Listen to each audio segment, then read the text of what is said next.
Put your hands on your head. I can't believe this is happening.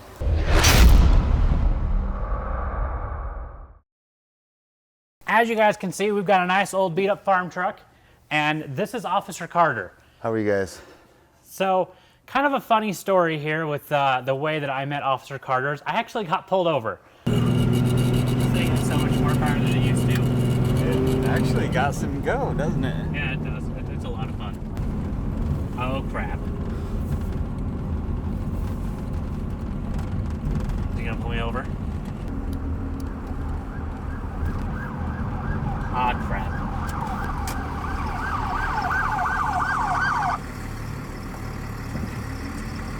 But we ended up starting to talk about old 12 valve and 24 valve Cummins because I was in my 24 valve at the time. And he actually is the one that brought it up, as funny as this, because I'm like nervous. I got pulled over and he's just all walks up to the door. He's like, well, what is it this? And he's like, is this 12 valve or 24 valve? And I'm like, oh, you sound like a Cummins guy. And so we just started talking. Yeah. And I told him he should watch a couple of videos. And so he had watched a couple of videos later on, and I had ended up needing a 12 valve for some stuff that we were doing. So I ended up kind of stalking Officer Carter, as funny as this is. So tell your part of the story from here. So, I pulled him over, and you know, a few days later, the secretary left a note on my desk. Call Barron, and I'm like, who the heck is Barron? And left his number, and I honestly kind of ignored it a little bit. And then a few days later, I got another message. Call Barron. He really wants to talk to you. A little sticky note. And so I'm like, gosh, dang it. And I got too busy, didn't call. A few days later, my chief calls. And he's like, hey, you need to call this Barron guy. He called me, and we talked. We had a good conversation. And they had talked about a bunch of stuff, and anyway, so I ended up actually calling Barron back, and he told me about wanting to do some stuff on my truck, and I'm pretty excited about it, honestly. We need a video to do some testing with, and I was like, why not support our boys in blue? We want to be able to show that we support our local communities, and so that's kind of where you came in. And so after all of this back and forth, and he actually called me, and I'm like, hey, here's the game plan for this. We now finally got his 97? Yeah, 97. So 97 12 valve, as you guys can tell, 4-wheel drive, extended cab, long bed. This is an auto truck, so it does have a 180 injection pump. I'm expecting to see maybe 200 horsepower on the dyno today. What's been done to it? I haven't done much other than upkeep on the engine. My brother's a diesel mechanic, and he's helped me on a few things, but I mean, it needs some work. It's a great, it's build a farm. I have a farm we started 20 years ago, and we've used it to build our farm and to tow everything under the moon, and I'm excited to give the old girl some love finally. Well, let's see what she does.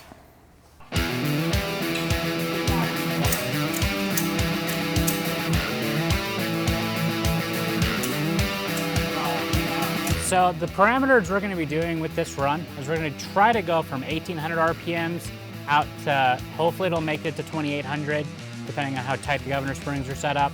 The reason we're not starting earlier is we'll probably unlock the converter. We might have to redo this run if it unlocks the converter or downshifts as I get into it. So, but that'll be our window. We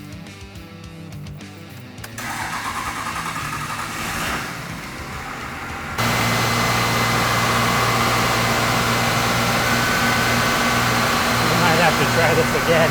Oh my gosh. Oh, wow.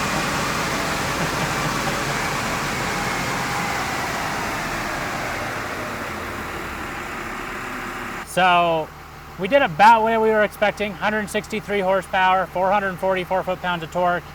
I was only ever able to get it out to about 2,500 RPM. It was just climbing at like 1 RPM every second, so it was just moving super slow. I mean, there's no load, no trailer load on the dyno, so yeah, this thing's just down on power. So go and look at the big graph. We did 163 horsepower and 444 foot-pounds at 1,800 foot-pounds at 1,800 RPMs, about 1,900 RPMs. That's pretty much right when I started the run. So as you can see by engine speed, I pretty much made peak power and torque by right around 1,900 RPMs. I mean, Power does go up right around, what is it, 2200 it shows. So, but it's just a flat line all the way out. Now we're going to install gauges, and then we're going to move on to an AFC Live, governor springs. We're going to bump the timing to 18 degrees and do delivery valves, and then we'll get to the transmission. Maybe a lockup switch so that we can load it harder. Maybe. Down low. Input shaft failure would be bad. Well, you know. Alrighty, so we're going to be starting with a fuel package on this truck. That includes an AFC Live Max travel kit, a boost elbow, so we can adjust boost pressure, an AFC foot, governor springs, all the tooling to install the governor springs, and we're also going to be bumping the timing. So that is probably one of my favorite things about 12 valves is all the cheap modifications you can do. So like bumping the timing gives you better fuel economy and gives you about 30 horsepower. And that's just by moving where the factory pump was set. We're also going to be installing a lift pump. So this isn't always mandatory, but it is something we highly recommend because these trucks are old. I mean, there is just diaphragms and O-rings in here. They wear out with time. And so we're going to be demanding a lot more of this pump. So we're going to go ahead and install one. This is our hot rod modified lift pump. It comes with the heater bowl delete spacer. This thing is actually pretty critical. The heater bowl pulls air in when they start to get air leaks, and that makes it so your truck doesn't run as well. You'll have intermittent misses, so we delete it. It's only really useful in Antarctica where it's -40. So for most of us, just get rid of it. Then we're going to be climbing underneath the truck, and we're going to be installing a new valve body. So the valve body is the brain of the transmission. This is what controls your shifts, how firm it shifts, line pressures, all of that. We also give you a whole bunch of new billet parts to install because this is where we see our common failures at this horsepower level is these billet, the plastic parts that we're replacing these with. And so we provide everything you need, billet, strut, anchor, and the second gear servo cover. So this is what we're going to be installing, as well as some gauges. This is one of the very first things every person should do in their truck is install gauges anytime they're going to add power, because we're going beyond what the factory wanted us to do. So make sure you get these installed as well. Now that we've gone over what we're installing on the truck, let's get these pieces put on. We're going to start with the fuel package.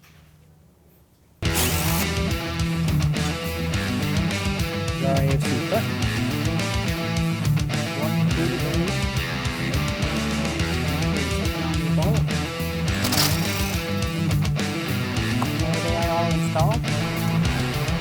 Alrighty, the gauges are installed, the fuel package is installed, and the valve body is installed. We're on the rollers. Let's see what this thing does.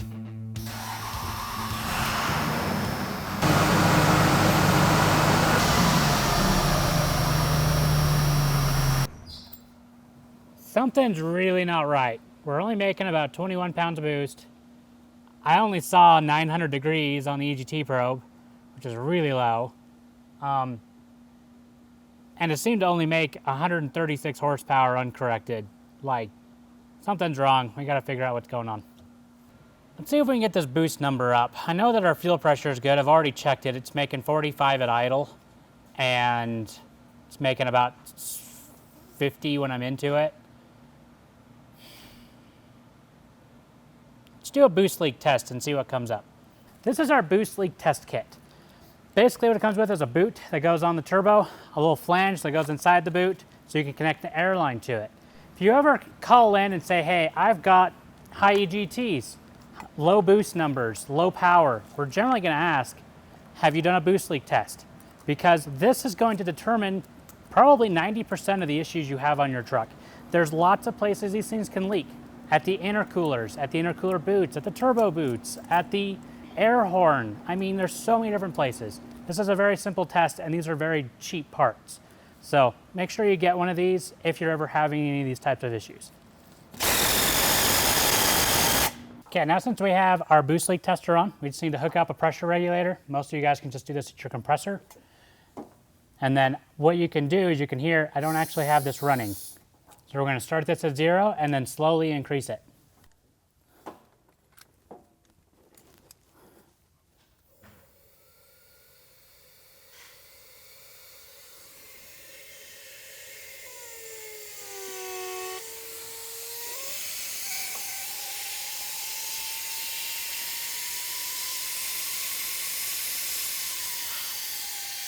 Wow, that's bad. Like usually you'll get a leak right around 10, 15 PSI. This one at 2 PSI, you can hear it start to leak.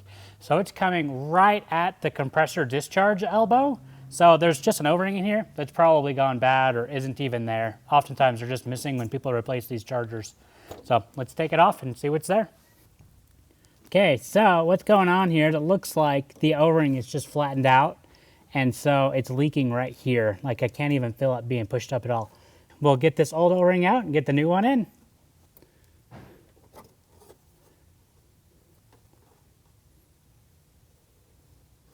I'm just gonna check the outlet of the compressor right now to make sure there's no like weird abrasions or anything on it. And this one's smooth, so let's get it bolted back up and see if we still got a leak. Alrighty, now that we got that repaired, let's check it again.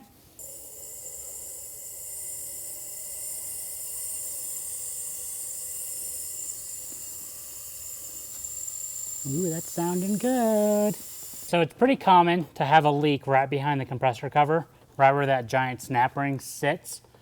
We're gonna do it on the dyno again and see what it makes. If it makes 30 PSI, it's usually not a big deal. They almost all leak even from the factory. So, but if it continues to leak really, really bad, we might put some silicone behind the cover and that helps them seal up. So let's get this thing back on the rollers and see what she does.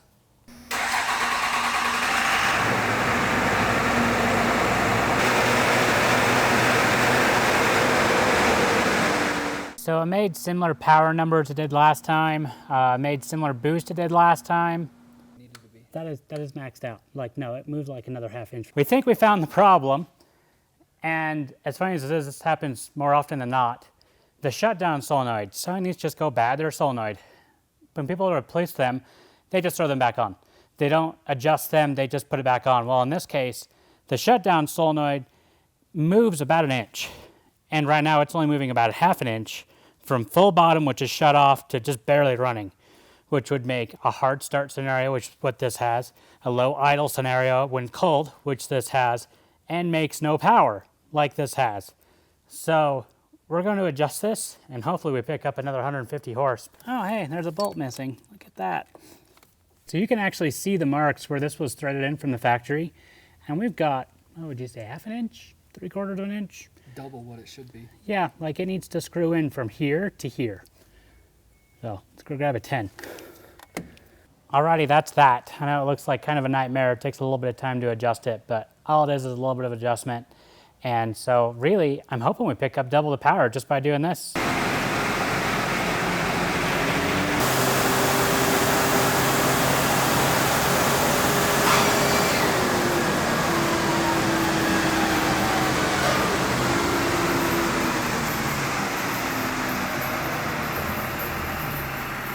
What did I just break? What kind of power did we make before I blew up?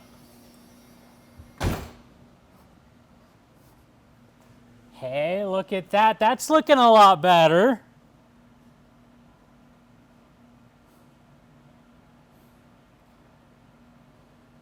$329 and 857 foot-pounds. We doubled it. Well, 329. I'm 10 off from doubling it. Freaking shutdown solenoid. Alrighty, now I gotta figure out what I broke.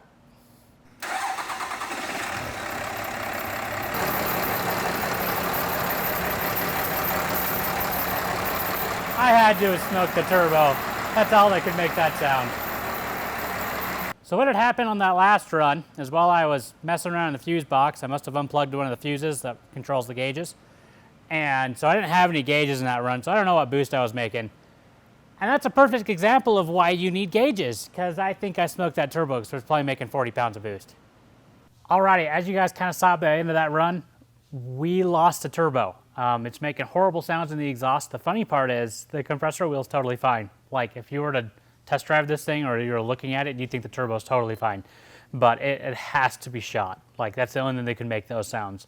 So we're gonna swap this out for a stock replacement one we had. This is a Chinese turbo. This is not a factory whole set one.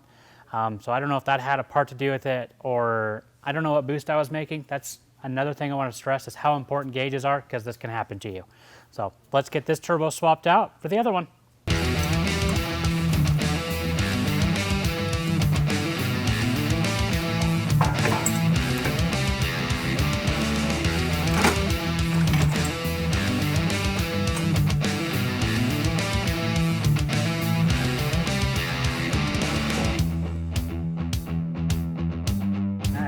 I can see all the fins are bent. Okay, so we've got the turbo off. I've disassembled it. I've got the other one ready to go on, but I wanted to show you guys the failure. So you can see that this turbine wheel is actually coming apart. I've got a whole half a blade that's missing here. All of them have been burnt over. And then the funny side is the compressor wheel is also, every edge is bent on the very edge of the blades. I'm curious as to how the inside looks, but it's not that important. We know the turbine wheel is shot. And so, fairly certain this is our failure. I was expecting to see the turbine wheel halfway down the exhaust, but clearly this was bad. So let's get the other one on it. So cute, little guys.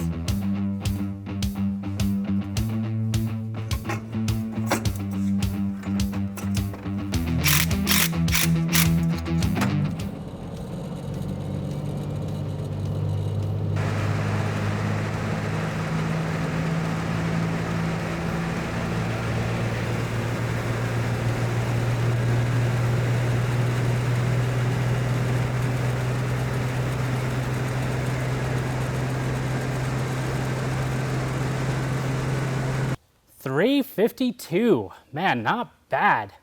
But 944 foot-pounds of torque, my goodness, you want to talk about stump pulling power, it's right there. Let's see what this thing actually did at the run, during the run. So here I'm going to switch from time to engine speed. So pretty much right as soon as I started the run, we made our peak horsepower number, and peak torque number of 938 foot-pounds. And then not much thereafter, we did our peak torque and power number too. So, I mean, right at just before 2,000 RPMs, it's amazing. And that just holds it all the way out, pretty much through the rest of the run. And I'll tell you what, guys, there's not much done to this thing. I mean, AFC live, delivery valves, timing, governor springs, there's not much. I mean, this is stuff that can all be done in a couple of hours in your driveway on a Saturday morning. I mean, we went from a truck that made 170 horsepower to a truck that made 350 with not much.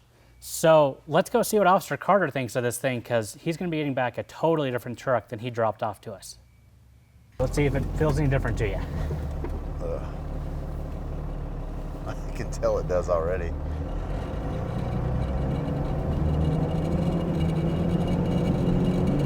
When we have a chance to be able to actually get into it, we'll push the max power switch, and this thing's a totally different machine than it was when you brought it to us. It makes a lot more power. It even makes a lot more power now, but yeah, I can tell. There's no lag. You don't have that lag that you normally have. So what do we do now? We push the switch, and so that's full power mode. Okay. So I can hit that at any time. Yeah, and it's gonna anytime.